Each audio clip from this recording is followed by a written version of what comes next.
Tonya Fitzpatrick, it's moments like this that make me feel as if I've done something incredible in my life, something amazing, to be given the chance to chat with you, to stay on your frequency. Thank you so much for taking the time to sit down with me today on the Fact Up podcast. Oh my gosh, it's my pleasure. And really, I feel like I've won the jackpot here. Oh, come on. You're too much. Since the beginning, I've seen you exude positivity. You're an amazing soul. You spread messages of education, inspiration, enlightenment. How are you and your husband Ian doing during a time like this? How are you coping? Wow. We're staying positive, because we don't really feel like we have a choice. And I mean, we do have a choice, but our choice is to stay positive. There's so much going on, and, we see so much hurt and despair. And I mean, this pandemic has taken the entire globe. I mean, it's just taken us all by storm, and so, I think the best way we have found to cope is just to keep moving forward. To keep it moving, and like yourself, we've had to adapt a little bit with World Footprints, because the advertisers are not there. There are no sponsors, because who's going to book a hotel night or fly on, a plane at this time? And so, we've decided just to switch it up a bit, to keep travel at the forefront of everyone's thoughts, but also by showing a face of COVID-19. And so we've been interviewing people around the world and getting tips on how they're adapting to this new normal we have. And some of the tips have been really helpful. But also, it's like we found community, and so this is the community that we're trying to share with our audience, so that nobody feels alone. Right. Are you at all surprised that you found that community during a time like this? No, I'm not, because we've seen it before, Jim. With other disasters, from 9/11 to earthquakes on Haiti and Puerto Rico. And, we always see the best of humanity shine during these times. And so, no, I'm not surprised at the community that we've found, but I think because we're in solitude, because we're in isolation, it's easy to feel alone. And so that's something that we're trying to relieve through the stories we're sharing. I echo that. The whole idea with this podcast, and we've talked about this before, and I mentioned it to people who have been a guest on the podcast before. It's about putting a face to a conversation that you normally would have in person, but also to give that sense that you are not alone. Yes, you're looking at maybe a screen all day, or maybe you're going for a daily walk, but that communication between people is and for me personally, as an extrovert and an empath, this has been both a blessing and a curse, because I feel people's pain, but as an extrovert, it's killing me, because I want to I want to express myself in person. But this is the next best thing, right? Yeah. Well, and it's always nice when, people who have known each other for a long time, like you and I, we go back, golly, I don't know how long, I Right. want to say, Right. but this is really our first face-to-face in a lot of Right. ways. That's it. Right. So Now, you share a passion. We share a passion of unifying people. You've been appointed a delegate to the UN Commission on the Status of Women. You speak internationally. You're a 3-time TED presenter. You love speaking about the transformative power of travel. Explain that. well, look, anybody who goes to a place, who travels to a place and doesn't come back a little bit different, um, you'd have to check their pulse, Right. Because that's what travel does. It transforms you. And I think when people travel, if they're looking for, you know, something, I mean, you know, they set some type of intention before they go. Maybe they just want some R&R, but they want that R&R. They want to use that R&R as time to reflect on their life, or, you know, reflect about the next chapter, or the book, or what have you, the next job. You know, coming back from that and just the time to reflect, I think is very transformative. The other thing, and which I find very powerful, is that many times you may go to a country that you have preconceptions about, Hmm. right? Hmm. And I can tell you some stories because I've shared them on the TED stage. But, you know, and so you'll go to this country that you have preconceptions about. Maybe you're not excited about going and interacting with local people. Hmm. And then you might find when you're there how gracious those people are, and you may find a beautiful dish that you love. You know, food speaks to us, right? Definitely. And you know, and you'll come back with perhaps a different perception of that culture. And I think that's just such a beautiful thing about travel, and very transformative. And the other thing that it does is, I'll use a story Hmm. that from my own life. When I was in law school, I spent a semester studying in Shanghai, China, and I spoke no Mandarin, none of us in the program, and it was a very small program of American law students. None of us spoke Mandarin, but we all had our Chinese English dictionaries. Right. And after the program, one of my closest friends, who's now a judge in Wisconsin, um, we decided to travel to the Great Wall of China, but not the touristy part that you see on the Right. television. We went to another part, very undeveloped, incredibly undeveloped, and we went by local bus. And of course, you know, so we traveled with locals an hour or so out of Beijing, and all we had at our disposal was a English Chinese dictionary, and that's how we communicated with the bus drivers and other passengers. But we made it there and back, and I thought that was just such a victory, you know, to be able to do that. And so when you travel and you're faced with directional challenges or language barriers, and you know, you're able to go from point A to point B or what have you, you come back, you know, just a little bit, feeling a little bit more accomplished, you know, doing just that tiny little thing. So, you know, that could translate when you're job hunting, or you're going for an interview, or when you ask your boss for a salary, or when you take on a new project that you may be a little bit nervous about. You know, it's kind of a self-esteem and self-confidence builder. You know, are people always surprised when you relate that to people? Travel could help you in other avenues of your life and career. Yeah, I mean, Yeah. some are because you know, they don't think about the transferable value of that travel has in your personal and professional life. Hmm. Now, you're also a published author. You know, the importance of education is high on your list. Civil rights, human rights, equal rights. You've been recognized as a top woman in travel media, lawyer in training, but a global citizen by heart. What inspired you to start World Footprints? And can you pinpoint the exact experience or a series of experience that triggered your passion for travel? Was it the Great Wow. Wall of China? Sorry. Was it that Great Wall of China story? No, actually, it was, and I happen to share this in my very first TEDx talk. It's when I was 5 years old. You know, my passion for travel went back that far. I had an uncle who was in the diplomatic corps, and he would travel back home to Michigan, which is where I'm originally from, and with my aunt, who was a British citizen. And I was just so fascinated by their accents and by their experience, you know, as a 5-year-old kid growing up in a very small town in middle America. to realize that there was another world outside of my block.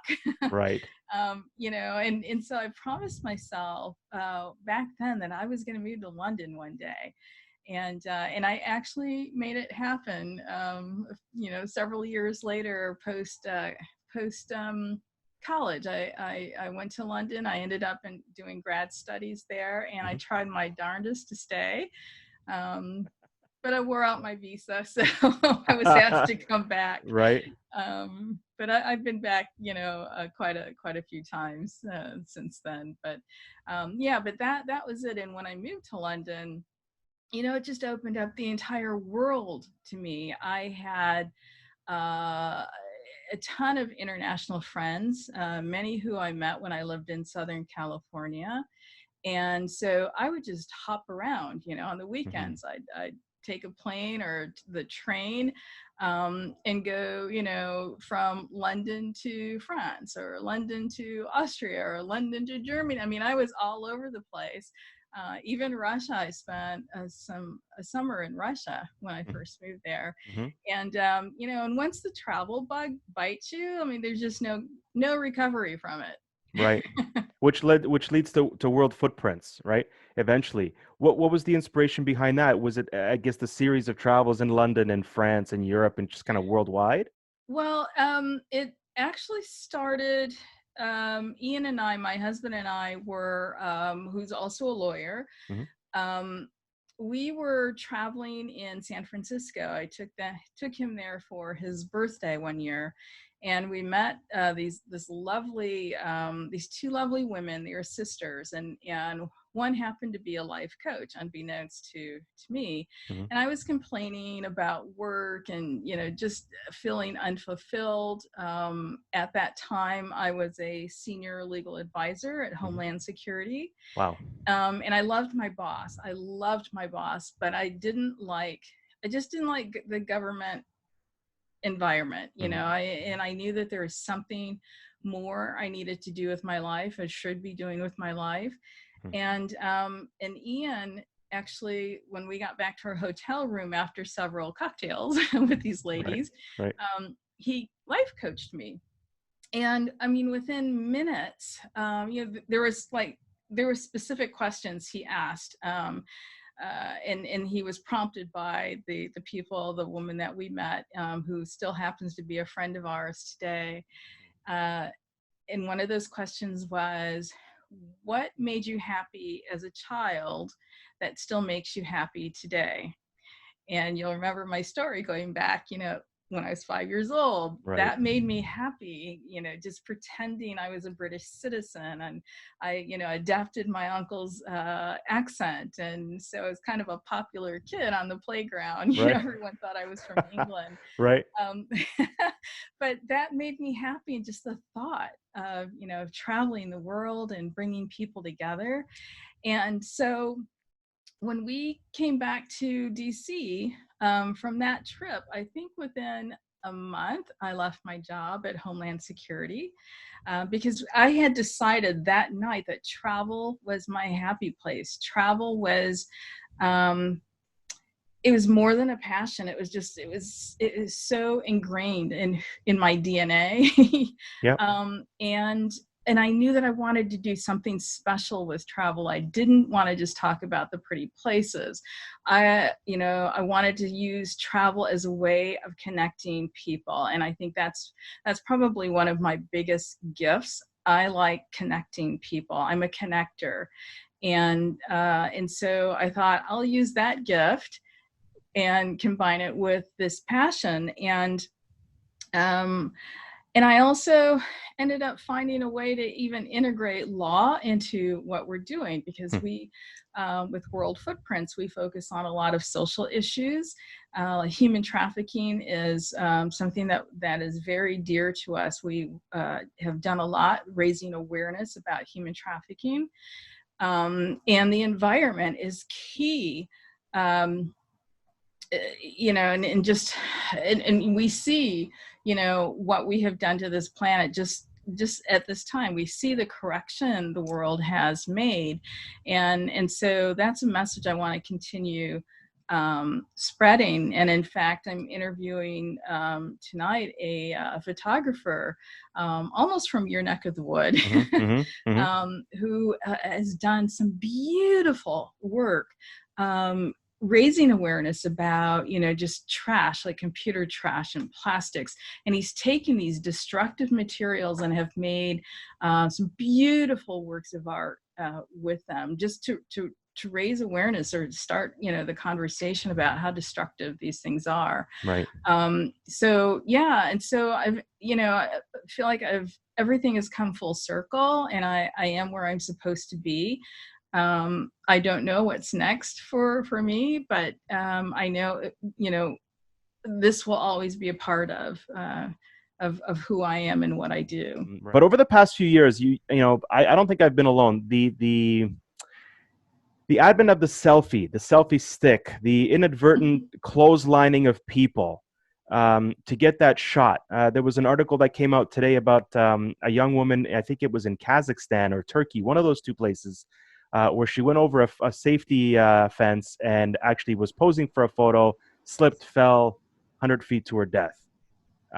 You'd think that, surviving a pandemic would kind of make you appreciate things a little bit more. And accidents are accidents. But do you feel like, not to not be sensitive about that issue, but do you think that you've been ahead of the curve for the past 10, 15 years on focusing on the experience, the absorption of a travel destination, as opposed to just setting up a selfie stick and potentially just bragging about the fact that you're here, you're eating this dish?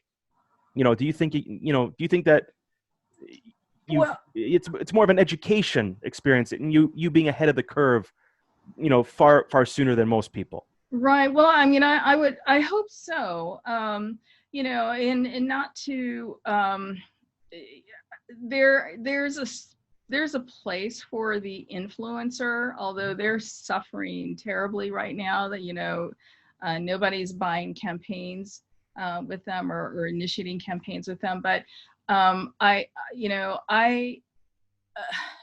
think that type of behavior is reckless, because not only does it put the person in harm's way, but others who may come to their aid. It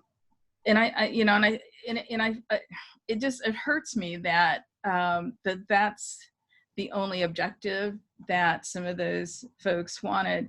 And I see that in some ways it's kind of irresponsible tourism, and I'll tell you why. This time last year, I was in Ireland for a social media campaign, and we went to a person's farm. So we were on a farm, and we found these stone circles, like the Stonehenge type circles. So we were on this gentleman's farm or somebody else's property, and there was a beautiful set of stone circles, and there was a white stone in the center of the circles. But some of the photographers, there were two influencers, for lack of a better word, who were a part of our very small group. It's a very intimate group of people that were brought over for this campaign. And so two of these ladies wanted to remove the white stone in the center. They had on, white clothing to portray kind of a bride of some sort. And, and these stones were used by Druids, and they're probably still being used. And they wanted to remove the white stone in the center so they could get their shot. And they got an earful from myself and a couple of the other photographers, and certainly the person who was driving us around, because one, it's like that's somebody's church, for lack of a better phrase, but people use that area for their own religious purposes, and we are on somebody else's property. Right. So by the way, we're on somebody else's property. Right. Right. And I thought, God, that's just that's an example of such poor manners, first of all, but just irresponsible tourism.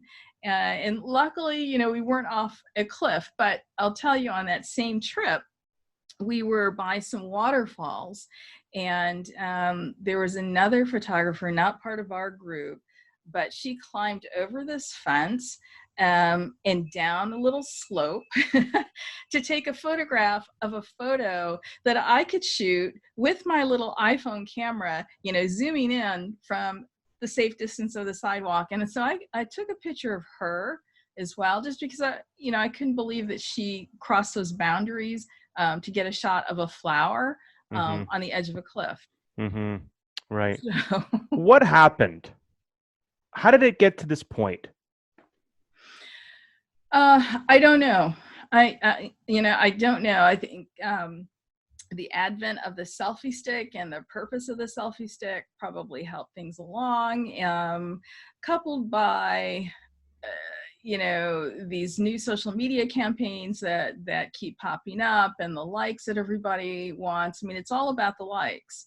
Right. And so I think a combination of those things, and then people started paying Right. for Right. the influencers, the people who got a lot of likes.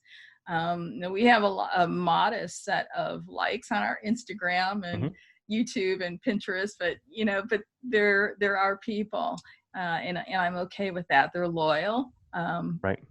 Right. And it's what my constant sell to tourism boards is, my numbers are not they're not astronomical. If you're looking for tens of thousands of perhaps purchased followers, that can happen. It's no problem. It's a credit card swipe. But what I Mhm. can offer you is years and years of experience about what it would feel like to be climbing that very unpopular spot, according to tourists, of the Great Wall of China, or what it smells like inside the Sistine Chapel. But if you're looking for numbers, that's an objective, and that's a priority. There's nothing wrong with that. But I just find that the amount of people with sometimes these numbers that are astronomical are the ones who are doing it all for the gram, but they're not really doing it for the client, and they're certainly not doing it for their own health, because they're willing to risk taking that shot of that flower that's an inch or two off the cliff, and Yeah. God knows what happens, right? Yeah, I mean, I remember seeing a photo, and I was just so appalled. It was husband and wife, and they were standing on the edge of some boulder, and she had swung out, I guess, and he was holding her by one arm. And I thought, bloody hell, all it would take is a slip, Right. you know? Yeah, that's and, right. then what? Was it worth it for that Well, photograph? it's that's a conversation that is probably best over mint juleps and maybe a couple of beers at a bar. But do you think that this pandemic will make people appreciate the travel experience more? Have we been taking it for granted that we were able to just, book a ticket, hop on a plane, a train, a bus, and just go?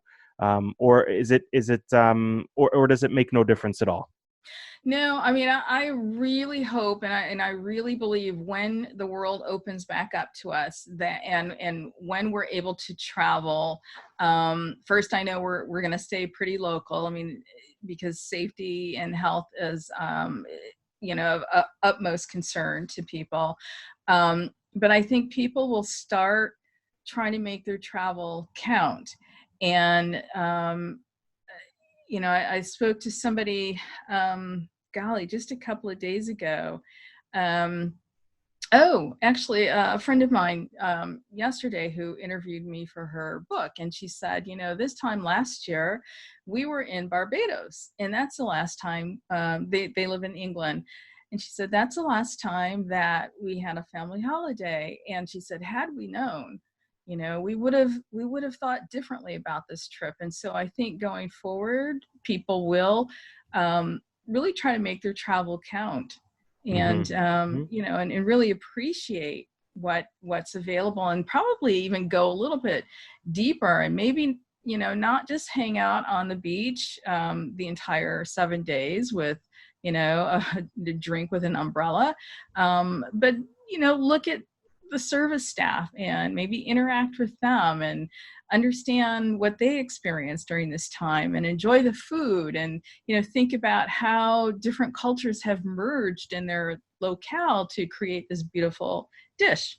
Right. I mean, so I think people would start taking travel or looking at travel a lot deeper. And there's nothing wrong with a Subway sandwich in Rome, but if you're gonna go to Rome, you might as well try to have Italian food.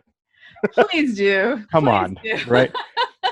Storied career, Tonya. Who's inspired you over the years? Who've you learned the most from? And what are you seeing from the younger generations that gives you hope that responsible travel, educational travel, is in good hands? Ooh, I'll start with the last question, but Okay. I think the millennials that everyone, not everyone, but that people talk about, they're very conscientious travelers at their core, and so I think this event probably affirmed for them the importance of traveling responsibly, and I think that they will take care of this planet for the next generation. Um, Golly, the people who inspired me, there's a lot, Jim. Really, there's a lot. I ask loaded questions for a reason. Yeah. Well, I mean, first I'll say, my parents, both who they're not as well traveled as I am, but they had a passion for travel, and my mother still travels with us when she can. But I'm a good combination of the two. They're both very compassionate people. I lost my father in 2012, so he's no longer here. Um, but he was very gregarious, and so a lot of my personality reflects him. My mother's more of an introvert, Hmm. but she has a heart of gold, and so I credit them for my heart.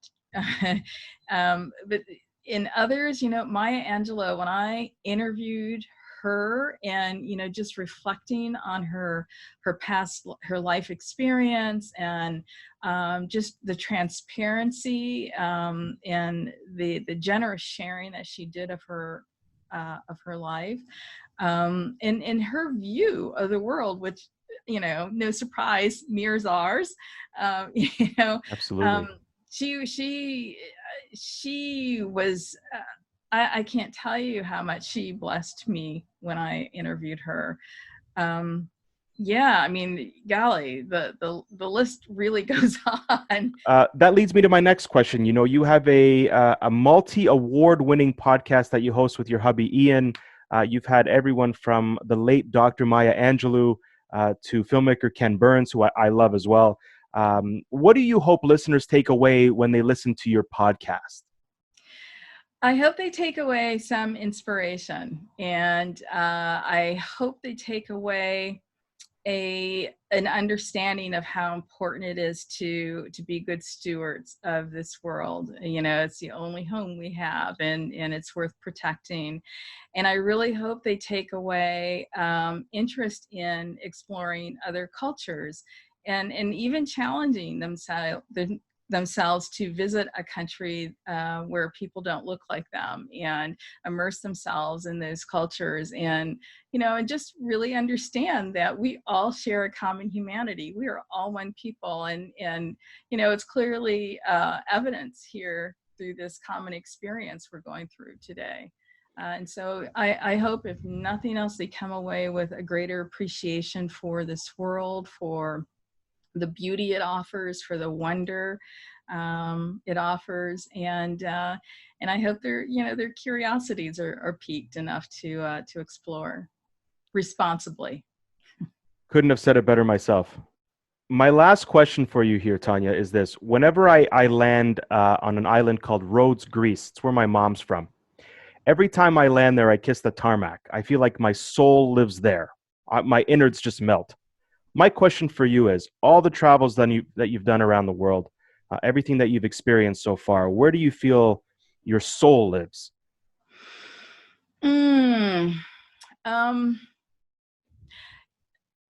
Oddly enough, Jim, I mean, a couple of do I get more Absolutely. than one? Okay. Absolutely.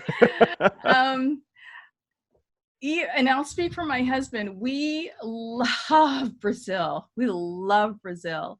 And there's something about the Portuguese culture. So Portugal is very, very dear to our hearts.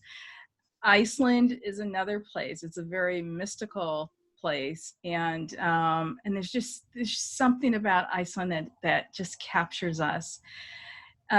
We were married on Bermuda, so obviously that holds a special place, and we honeymooned in South Africa. So, Right. I think South Africa is also very high up there, especially because of the South African philosophy of Ubuntu, which basically means I am because we are. And, it's about humanity, our common humanity. That philosophy reflects World Footprints to a T. And I could go down the list because there's a lot of places we love, but those are the top for us. And if I'm not mistaken, if my memory serves me correctly, you got engaged in Toronto, if I remember correctly. We did, and I understand our engagement made the paper too. Is that right? I didn't know that. I haven't been able to find the story, but Ian had a banner. We were flying around in a small plane, and I don't do small prop planes very well. And there was another plane flying a banner in the opposite direction that towed a sign saying, "Marry me, Tonya, I heart you." Right. Somebody took a picture, and we went to an event at the Canadian Embassy several years ago, and one of the organizers says, "Oh, I know that story. I saw it in the paper." Oh, that's awesome. Wow. Yeah. That's so amazing. Toronto is very, very, for obvious reasons, right, very dear to us.